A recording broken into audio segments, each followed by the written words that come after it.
So lovely to see you again, and you're shining so brightly today. Thank you, as are you, with the light, and my cold might be adding to the glow. I don't know. But yeah, it's so good to be with you again. And I have to say, just going into this, I just have to start it this way. Apologies to all of you viewers who may have noticed there was a little break. I took 2 weeks to go and visit my son halfway around the world, and it was an amazing trip, but I do apologize for missing a time.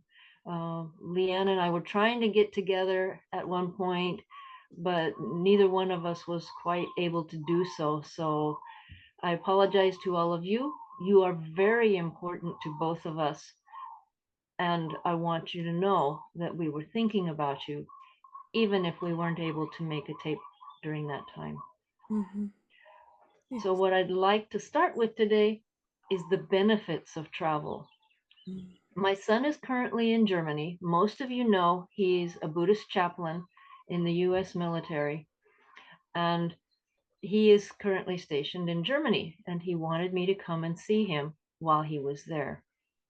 What I learned from Germany was, first of all, the way that the German people have reinvented themselves and their society since the 1940s to be a people who serves the people and have the systems that serve the people was amazing, beautiful, lovely, and just to see how well it worked. And that's the benefit of travel, is to see how other peoples are living and to understand there is not one right way. There are as many right ways as there are peoples, and as there are people. And so it's just, there's all kinds of catchphrases about it. The greatest deterrent to bigotry is travel, things like this. Mm. And that's why, is because we're all in the end just people trying to live our best lives, trying to move forward or do the best we can in whatever way possible, and to have the best for our families. Mm. All the rest of it is just extra. I Mm. mean, the it, the systems we adhere to that are supposed to help us have this, that's all human creations. And if we want to, if it's not serving the people, we can change those. Mm. And it helps to have examples of people who have. And I would really wish for every society in the world that we all get through this time of change and transformation without having to experience the great pain that Germany went through in the 1940s. There are easier ways. It doesn't have to be that painful. And this whole time is about all of us seeing and bringing forth everything's being brought up for us to look at Mm. and see if we want to save it or if it's not worth saving and it's worth making it new. Mm. And so that is where travel comes in. Mm. Yeah, travel is a lot more accessible these days in the physical realm, right? Our physical bodies can travel uh, in physical things. I know there are other societies and other beliefs where we were able to travel, with our minds and celestially, um, and all sorts of fascinating experiences from other times and other peoples and places. And it is something that allows us to open our minds and open our eyes as long as we're willing to do it. We can travel these places and still have closed hearts and closed eyes, right? We won't absorb things. And yet that I think for me that's the key is going with very few expectations. Survival would be a nice expectation. But then just being curious and being in awe. Because how often in our regular lives are we curious, especially as adults, or in awe anymore? And that's something that can help us again, like just with all the things you're saying. I love it. And that kind of works into where we're going today. The beginning of it, like we've done before, um, astrologically right now, it's a really good time for assessing work-life balance. How how much are you giving to yourself beyond what you do for work, for sustenance, to keep your whole lifestyle going, and how much are you giving to that work to be able to do that? How are you balancing that? And are you using, as you do this, gentle words on yourself, especially right now?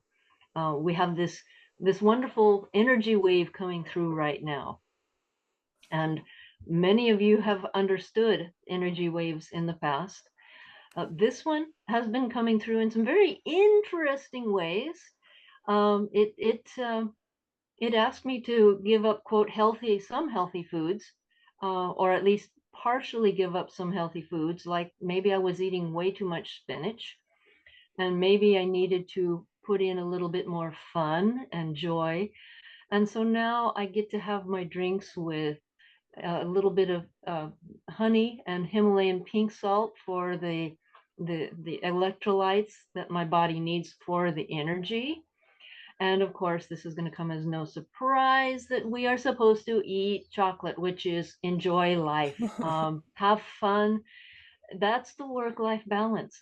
If you're not having enough fun, your body's going to pay for it. If you're having too much fun, your life's going to pay for it. Work-life balance, and it all plays in together.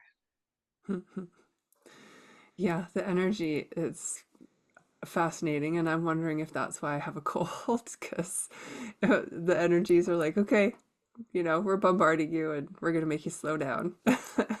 um, but I was mentioning to you earlier, and I'm going to bring it back here, is I feel like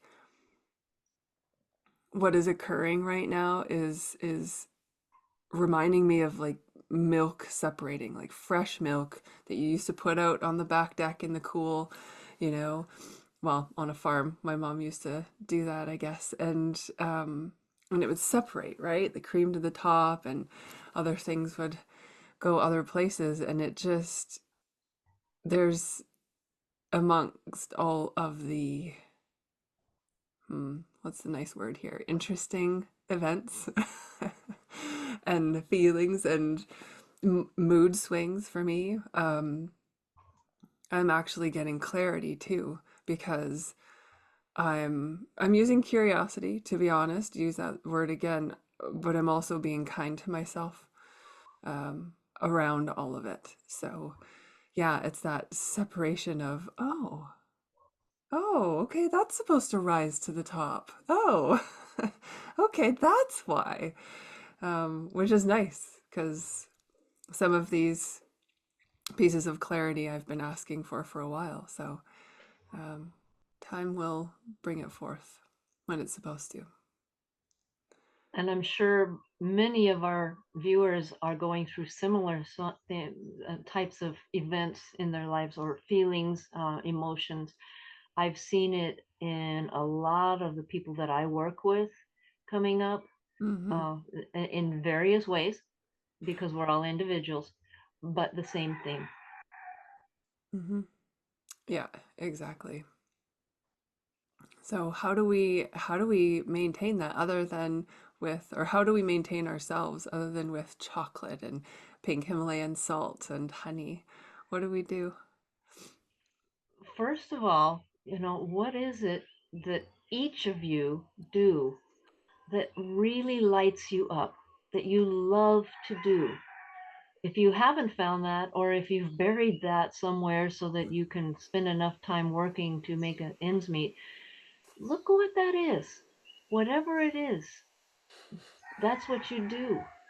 That's what you, it's, that is self care in and of itself, is taking care of the self. And that is whatever it is that you love to do. If you like to go hiking, hike. If you like to eat fresh food off of your yard, grow something. This is a perfect time in the northern hemisphere to be growing something. Those of you in the southern hemisphere might be planning for what you will do in the future to do that. It doesn't matter really what it is, as long as it's what lights you up, Mm, as well as taking care of your being. There is, this is, I don't know how to say it better. It's crucial to take care of your being. Eat good foods, but also enjoy what you eat. Enjoy your life. It's all about being able to enjoy the experience. mhm, But that at the again, you can do all of these things together in balance. You can you can make sure that you're taking care of you, and at the same time yet you're having enjoyment mm, in whatever way that is. mhm, And if you haven't been doing whatever lights you up, whatever makes you feel really good, find someone to help you find that. We've been taught in a lot of societies, just bury that. Your work, your family, your obligations, your whatever comes first. right. No, Mhm, it's equally important. And to, if you want to take care of these other things, you have to take care of you too. mm, mhm, yeah. And sometimes that means allowing someone else to help take care of you. You know, like make a meal for you, or you can ask for help in the garden if you're not quite sure what to do, or, you know, like you were saying, look for others who can help you help yourself, right?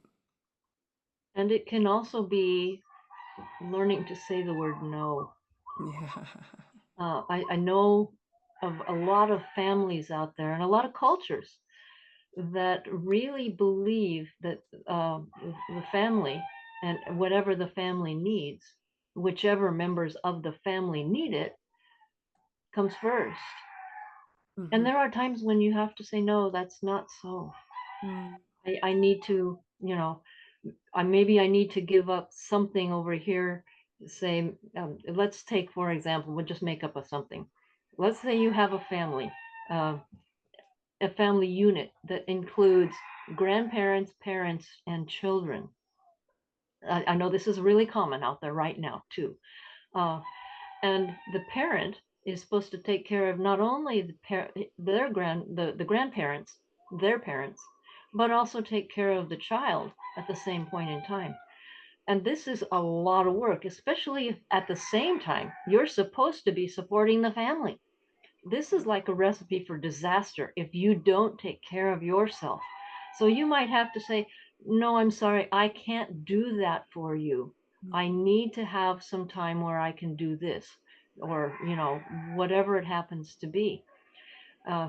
And yes, you may be asking for help from everyone else, depending on how old the child is, or the other parent, if that is a possibility, maybe other siblings, whatever it happens to be. It no one has a big red S on their chest that says you have to do everything. yeah. And giving up some of that is also self-care. Yeah. Yeah. Nicely said. Yeah. Yeah. Being able to to practice to say no and not have the other societal emotions come at you, right? Is tough. It takes practice, like I said. Guilt and shame are I mean, Yeah. I know they've been used as tools forever, but they are really weapons. Yeah. And we need to understand that we don't need to have those weapons. Right. And it comes back to you wouldn't want other people to think or to, you wouldn't want other people to feel that way. So why do you allow yourself to feel that way? Right? Why do you let yourself hold all of that stuff when you want others to heal, and so do it for yourself, you know, care for yourself. Yeah. And it doesn't really matter what your society says you are supposed to do or Mm. what you are being told by your other family members you are supposed to do. If you're not doing it out of love, and if you can't do it out of a from a place of love, is it really what's in the best interest of all? Mm. Right. And you and I both know that these decisions, anyone who's listening and might not be in a safe environment, then we have to think about safety here as well, right? Because going against the grain can sometimes mean that we will make ourselves unsafe, and we don't want that. We want everyone to, yes, come to that stage of enlightenment and love where there's no hurt and there's no unsafe space, and yet we're not there. So follow the heart when these things come up, when there's something that you want to go against the grain with, and that you know that love isn't there. Remember your safety too, and then make steps where you can. Yeah. So. And also look at, um, as we're talking about ascension and, look at what is serving on on a larger scale, you know, not just in an individual family unit, but is this working in the society? Or is this causing an awfully lot of pain and abuse that is not necessary? Yep. And does it need to be reseen? Mm. Now, I understand that each of us feels like, oh, I can't make a difference in the society. Guess what? You can. If you and a whole bunch of others get together, that's how things change. Yeah. And that's how things have always changed. Yeah. It isn't by, quote, voting for somebody, or it isn't by holding up the old structure. It's about grassroots. Let's change this and from the bottom up and come up with something that is workable, something that is, how does uh, I can't remember his name now. You can't change anything by using the old system and trying to make it work. You Mm. have to come up with something that is going to make that the old system outdated and bring that in and replace it. Yeah. That's the only way change works. Yeah. Yeah. So that's something else that's on top of this is to see if it's not working, see if you can be part of the change. Mm-hmm. Yeah. Beautifully said. And, you know, yes, we work best when we're together, and, when there's many voices, and things change. And one voice can make a difference, like you said before. I spoke to a committee, if you will, at City Hall yesterday, because there were some things that I noticed within one of the sectors, if you will, that wasn't fitting for a lot of people, and yet no one knew where to ask the questions and who to go to. So I went. And maybe it's where I'm at in life. Maybe it's, because I knew some people on the committee, and whatever it was, but I was able to share my thoughts about how they're viewing what they're doing as good, which it is, and yet it's not as inclusive and as um, it was going against the grain of not about me without me. So they were doing things without the families at the table. And I said, you can't do that. If it's about us, you have to have us there. And a Coast Salish elder told me that years ago, not about me without me.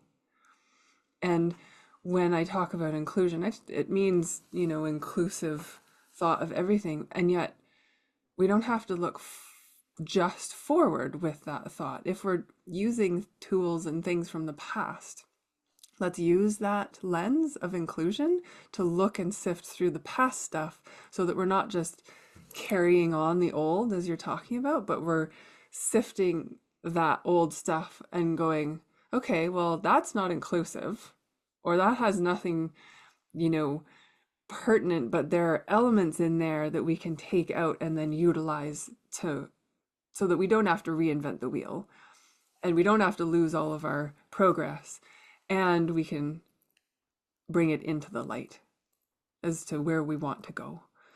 So it was powerful. I ruffled some feathers, and other feathers were appreciative. So um, it's not always easy, you know, not always going to be the reaction you want. And yet, when you stay in yourself, in your true sense of who you are,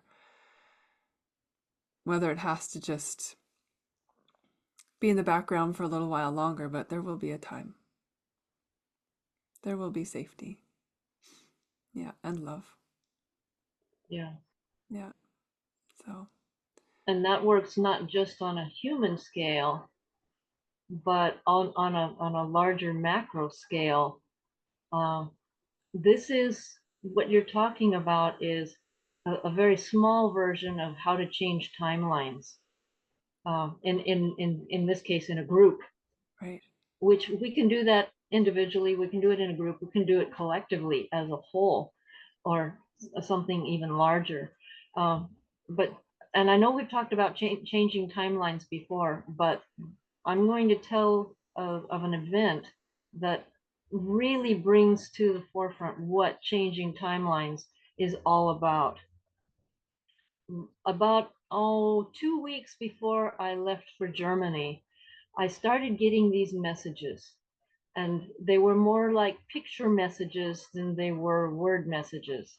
And it was of a plane, and of the plane, I'm just going to shorten it to the plane ending up in the water with all the people on it. Oh my goodness. Okay. Um, and these messages kept coming through and coming through, and I'm like, what is going on here? Why am I getting this? What is this? And so I started the process of jumping a timeline. I'm like, if this is what is supposed to happen, and I don't want to be on that, I'm going to start changing this timeline. So the way you change a timeline is you see what you want to have happen, not what you are seeing happen, not what your trajectory seems to be pointing at happening, whatever that might be, but Mm-hmm. what you want to happen. In this case, I wanted to see me safely at the airport in Vancouver. And at first, I just was like, okay, do I do this individually and astral travel and I don't exist anymore like I was, and you know, all of this kind of stuff. And then I got to wait a minute. Um, Maybe what we really need to do is see the entire plane safely on the ground in Vancouver, with all of the people safely on the ground in Vancouver. So I started working on this one, and I started really seeing it. I mean, I've never been to Vancouver before, had no idea what it looked like, but I put pictures in my mind of what I thought it would look like. And you don't, in order to jump a timeline, you don't have to have the exact details. Mm-hmm. What you do have to have is a good picture. Yeah. And so I kept seeing this, okay, in the airport, safe, everything is good, everyone is fine. And then 2 days before I left, I uh, something happened. And I'm like, something's happened here. And as I got up in the morning and started doing my day and such, my husband came in and he said, did you hear about this? And there was a flight from London to Singapore that had experienced extreme turbulence, and lots of people got hurt, and some of them got hurt critically. Um, And apparently that same turbulence is what was supposed to get our plane. And I was like, as soon as I knew this, I'm like, that's the freedom. I've jumped the timeline. It's wonderful. I've jumped the timeline. We're going to be safe.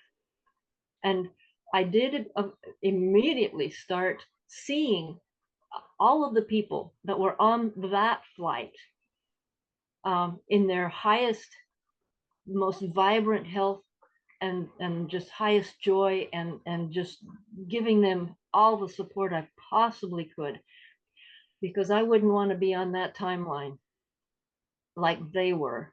And I know they didn't want to be on that timeline. But for whatever reason, someone had to be on that timeline.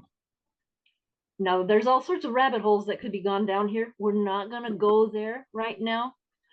Suffice it to say, and I think I was not alone. I think there were probably several of us on my flight who had been given the opportunity to jump this timeline and did, and brought the entire plane without incident calmly into Vancouver Airport. This is jumping a timeline on a much larger scale. By the way, that morning when I knew that we had jumped the timeline, after I got around to, because I don't, I'm not the kind of person that goes in and looks at myself and blah, blah, blah, blah. When I did finally get into the look in the mirror, my hair was completely gray.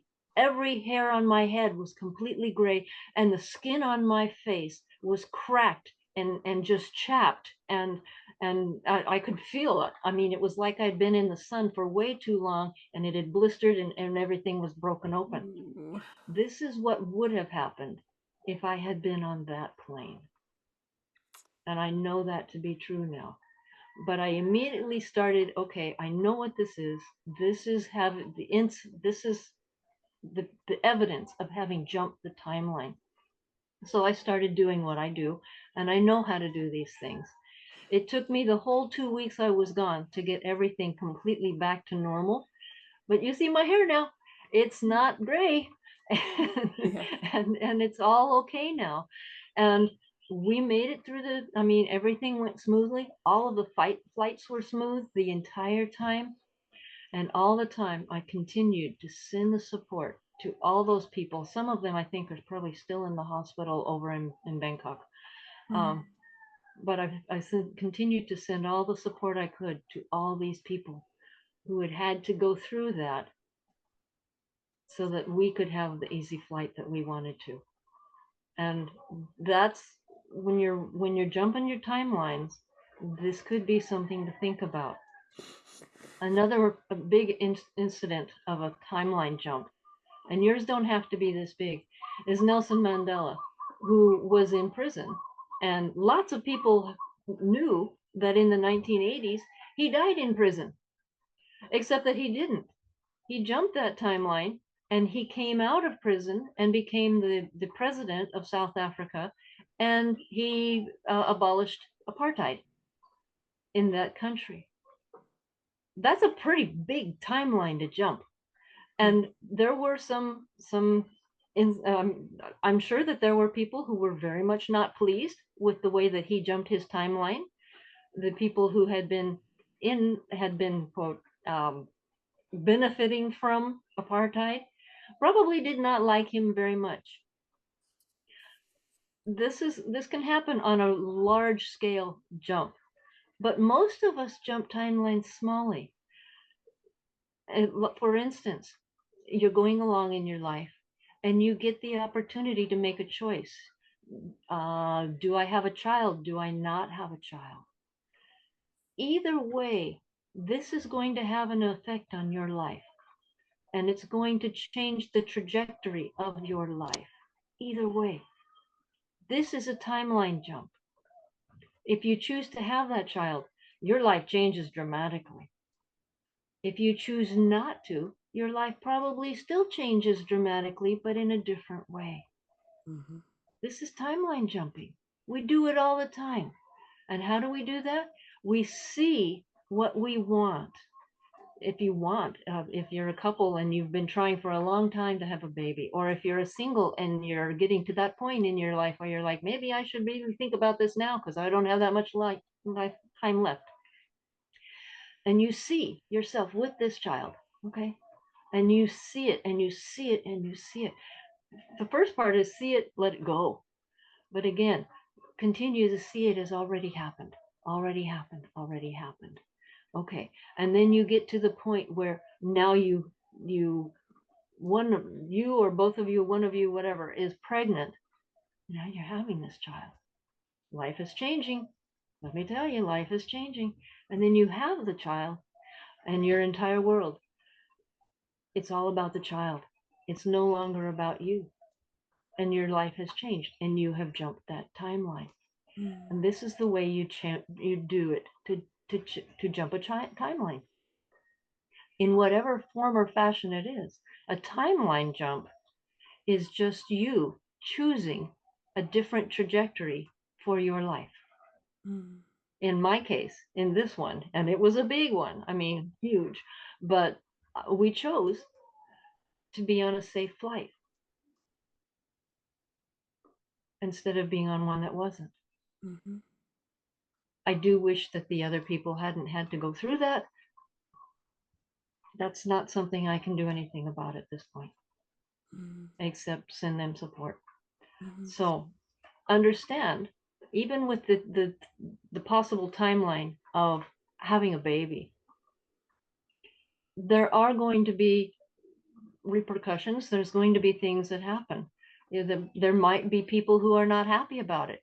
Your family might say, you're too old, you're whatever, you know, you still jump the timeline. Mhm. It's your choice, not theirs. And if there are repercussions that people don't like, maybe they had something to learn from it. Maybe they had maybe for whatever reason, that was to be part of their experience. You don't know. And so you choose your timelines and you choose to go through with it and have whatever consequences may come. And consequences can be very uplifting, they can be not so pleasant. Um, but you will have, if you have a baby, you're going to love that baby. Mm. That's a wonderful consequence. Mhm. You know, it doesn't have to be, the word consequences doesn't have to be negative. Yep. Everything we do has consequences. And we are jumping timelines constantly, every time we make a decision, Mm. every time. Some of them are very small, some of them are much larger. Yep. And that's what we need to understand about timelines and Mm. how to jump them. Cool. Thank you. Important stuff these days. Yeah. Yeah. And people have this idea that jumping timelines, I don't know how to do that. Well, you've been doing it all your life. And they're like, I have. And you point it out to them and they're like, that's timeline jumping? Yeah, that is. Yeah. Wow. Cool. Thank you for all those insights and the story about your experience. And I was very glad when we were able to meet in Vancouver Me safely. You too. were on the Me too. ground. Yeah. And I'm sure I seemed really a little tired, which I was at that point in time. Yeah. But you probably also felt that there was this difference. Um, Yeah. when I left, uh, when I left here in Hawaii, the person that I was when I left here is not the person who came back. And that new person, which is not really new, but is still developing and continues to develop Mm-hmm. in all sorts of ways.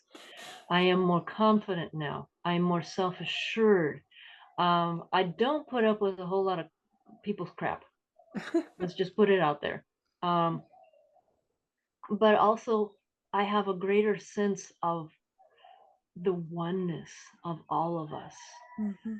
Uh, and it's like I said, it's still developing, But to see these changes come through is just amazing. And I think, Leanne, that's what you're feeling with this new wave that's coming through. And it's not a pleasant feeling for you right now. I know that.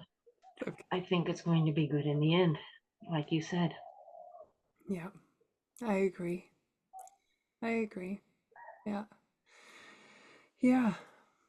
It's where our gentle words can be used for ourselves.